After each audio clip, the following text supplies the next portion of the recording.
crafty friends, it's Susan from Tailored Expressions, stopping in to share with you a card that we made recently in the studio for class. I had a request for shaker cards. With this time of the year right now, with it being Christmas, the next thing that you need is thank you. So I did a shaker card class that was half Christmas, half thank you cards. And I wanted to show you a new product that Tailored Expressions released called the foam sticky strips. They are really helpful and kind of a game changer for making an easy, quick, and simple shaker card. So let me get started with the fact that I used the inside scallop stacks along with the TE stitch circle stacks. I put those two dies together. If you take any two of your stack dies and line them up, you can make a perfect frame for your shaker card. It is very easy, and a lot of times we have stacks in our collection. So if you just take two of them, put them together, put some purple tape or temporary tape on them, put them through your die cut machine, and you can get frames for any sort of shaker card you might want to make. The outside stack needs to be used to also cut acetate or a window sheet. Remembering your window sheet is number one when it comes to making shaker cards. Always ask yourself before you move on, and we kind of get ahead of ourselves with trying to build the well.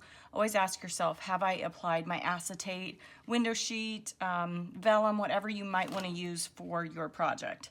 So the first thing I'm going to do is take some Nuvo liquid glue and just put a little bit around the edge of this frame. You don't want to go crazy because the window sheets, once that glue squishes out, it's on there and it just looks bad on your acetate. So make sure you do that. Go ahead and put your acetate window sheet on.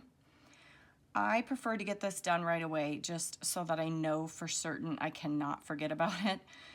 And the next thing is always to make sure you do all the stamping that you need to do on the front before you get too far. So I'm going to set that aside to dry because it is liquid glue. I am going to work on the base of the card, and I chose the new Boughs and Berries background. I really love it. I'm going to ink it up with some toffee ink, and I really like the fact that I can double stamp if I need to, depending on how the background looks. So, wow, that looks great first try. So I'm going to take that. I'll set this whole Misty aside. So that's our background. It is toffee ink on toffee cardstock. Want that to be kind of the background of my card and not my focal point. I go ahead and do tone on tone. So that back side's where I didn't really love how that turned out. I really love this Nuvo glue. I haven't had it clog, and really easy to work with, dries clear. So that's going to go down on my chocolate truffle card base. And I'm going to build a shaker a little different than I have in the past. A lot of times I like to build my shaker from the back, but this time I'm going to build it from the top. I'm going to take this, just pretty well dry now. I'm going to take that and I'm going to bring in these foam sticky strips from TE. I love the thickness of them. I love how thin they are. I also love that I can bend them. So I'm just going to take it and apply it all the way around that, right behind the sugar cube of that frame. That way no one will see my foam from the front. Take one more strip. I should only need 2 strips of this stuff for this project. And the biggest thing with a shaker card is make sure your foam strips touch, because if they don't, that gives the opportunity for your shaker bits, or especially if you have used something really fine like glitter, it can get out. So just go ahead and make sure they're touching. Go all the way around, and then when I get back to where I started, I'm going to clip it just right next to where it is, and as long as they're touching, that's just perfect. So there we go. That is my well that I created by just bending those all the way around. And that, I just love this stuff because, one, the backing is really easy to get off. If you just saw, some of it already started to come off for me. The backing is really nice to get off, really easy. And I just love the thickness and the depth of it. It's perfect for shaker cards.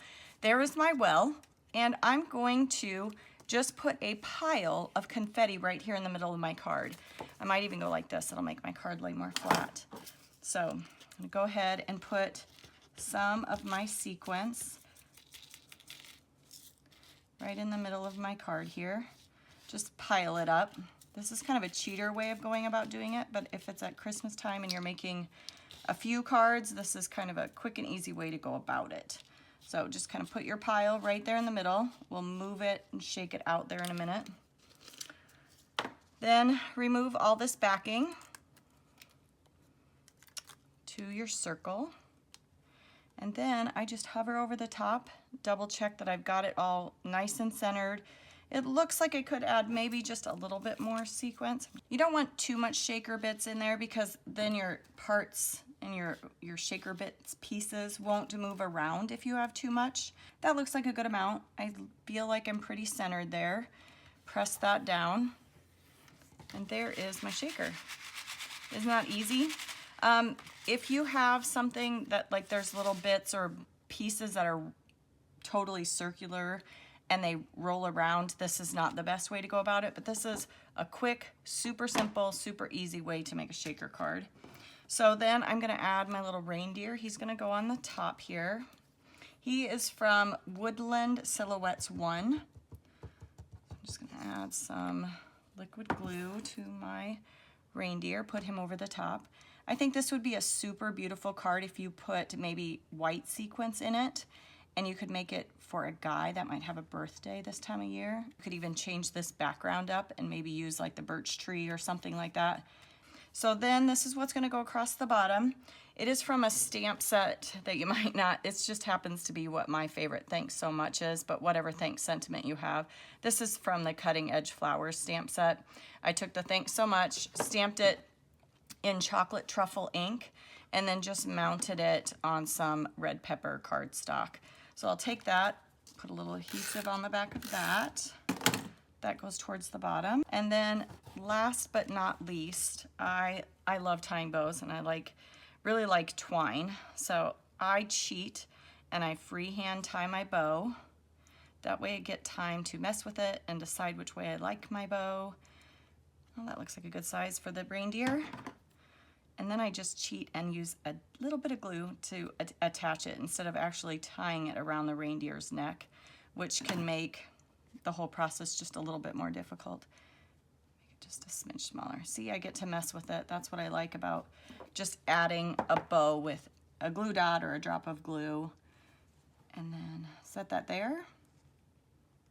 And you can put an acrylic block or whatever you might want on the top of there to let that dry for a little bit.